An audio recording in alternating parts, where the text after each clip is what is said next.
Donald Trump মার্কিন যুক্তরাষ্ট্র আমেরিকার নতুন প্রেসিডেন্ট। আমি যখন কথা বলছি 20 জানুয়ারি 2025 বাংলাদেশ সময় রাত 8:30 নাগাদ ডোনাল্ড ট্রাম্পের শপথ প্রস্তুতি প্রায় শেষ কিছুক্ষণের মধ্যে আমেরিকায় তিনি শপথ নেবেন। পাগলা ঘোড়া ডোনাল্ড ট্রাম্প আমেরিকায় তিনি পাগলা ঘোড়া নামে পরিচিত এবং পাগলা ঘোড়া যে ছুটে আসছে তার লক্ষণ দেখা যাচ্ছে। আমেরিকায় শপথ নেওয়ার আগেই তিনি ঘোষণা দিয়েছেন সেখানে জন্মসূত্রে অধিবাসী যারা তাদের নাগরিকত্ব বাতিলের সিদ্ধান্ত, চারদিকে তুফান তুলেছে তার সিদ্ধান্ত। তবে সেই তুফান বাংলাদেশের ঘরে আজ পড়েছে, সেই আগুনের তাপ বাংলাদেশে লাগতে শুরু করেছে কিনা। আমাদের সামনে তিনটি খবর আছে।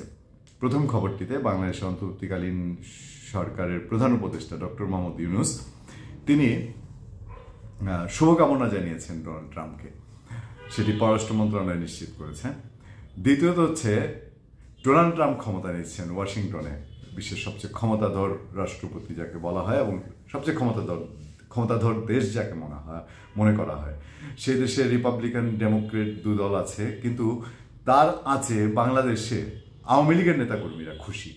আওয়ামী লীগের নেতাকর্মীদের মধ্যে একটা উচ্ছ্বাস ব্যাপার, তারা বেশ যেন একটা নতুন আনন্দ অনুভব করছে। কেন করছে সেটা বিশ্লেষণ করার চেষ্টা করেছে বিবিসির মতন শক্তিশালী সংবাদ মাধ্যমে। হেডলাইনই হয়েছে যে ডোনাল্ড ট্রাম্প শপথ নিচ্ছেন প্রেসিডেন্ট হিসেবে, আওয়ামী লীগের নেতাকর্মীরা কেন খুশি হচ্ছেন সেটা একটা খবর। আর বাংলাদেশে যুক্তরাষ্ট্রের নবনিযুক্ত চার্লস দ্য অ্যাফেয়ার্স তিনি হচ্ছেন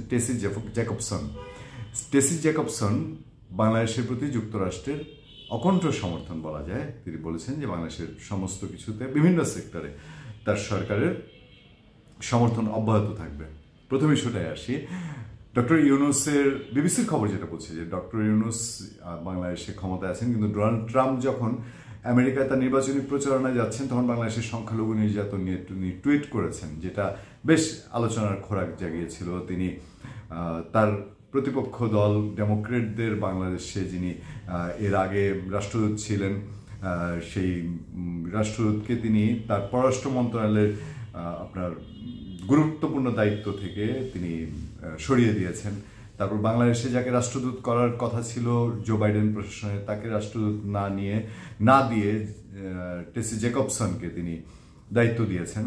তো সেই সবের মধ্যে ওই সংখ্যালঘুদের নিয়ে ডোনাল্ড ট্রাম্পের যে টুইট সেটা আলোচনায় আসছে ডক্টর ইউনূসের সাথে ডোনাল্ড ট্রাম্পের ব্যক্তিগত সম্পর্ক বা ডোনাল্ড ট্রাম্প কিভাবে দেখেন ডক্টর ইউনূসকে। অনেকেই বলছেন যে ডোনাল্ড ট্রাম্প ক্ষমতা নেওয়ার পর নতুন মার্কিন প্রশাসনের কারণে বাংলাদেশের অভ্যন্তরে একটা চাপ তৈরি হবে। সেই পর্যায়ে থেকে ডক্টর ইউনূস শুভকামনা জানিয়েছেন। এর আগে নির্বাচিত হওয়ার পর শুভেচ্ছা বার্তা দিয়েছিলেন। তো সেটা অনেকেই দেখছেন যে এই শুভকামনা ডোনাল্ড ট্রাম্প পরবর্তীতে ডক্টর ইউনূসের জন্য কতটা শুভকামনা জানান কিনা। এরপর অন্য একটি সংবাদ যেটি আপনার বললাম যে আওয়ামী লীগের নেতাকর্মীরা কিছু একটু উচ্ছ্বসিত কিনা, একটু আনন্দিত কিনা। বিবিসি রিপোর্টে যেটা বলা হচ্ছে যে আওয়ামী লীগের নেতাকর্মীরা নানান রকম পোস্ট দিচ্ছেন, সোশ্যাল মিডিয়ায় খুব সক্রিয়। তারা বলছেন যে এবার কিছু একটা হবে, চেঞ্জ হবে। ইভেন আওয়ামী লীগের দায়িত্বশীল নেতাদের মধ্যে যারা এখন কথাবার্তা বলেন সোশ্যাল মিডিয়ায়, তাদের মধ্যে আরাফাত যিনি সাবেক তথ্য সম্প্রচার প্রতিমন্ত্রী, তার কোট করা হয়েছে। তিনি বলছেন যে অতীতে জো বাইডেন প্রশাসন বাংলাদেশে যাদেরকে সমর্থন দিয়েছে, ডোনাল্ড ট্রাম্প হয়তো সেই সমর্থন দিবে না।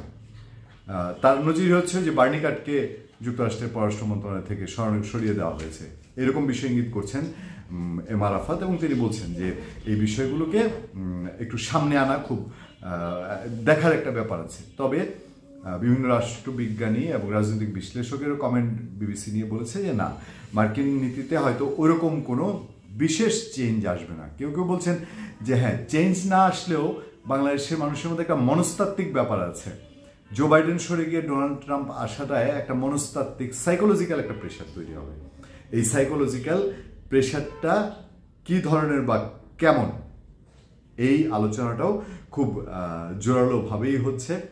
এখন শেষ যে ইস্যুটি সেটা হচ্ছে যে এই মার্কিন Charles the affairs Tessy Jacobson যে মার্কিন পূর্ণ সমর্থন জানিয়েছেন। আমি সবসময় যে কথাটা বলি আজও আপনাদেরকে সেই কথাটাই বলবো।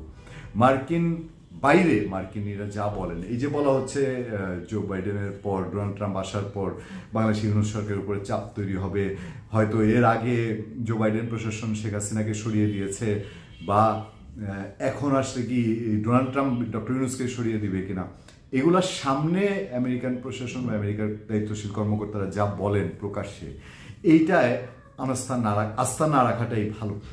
তারা যা করবে সবসময় বলে করবে না।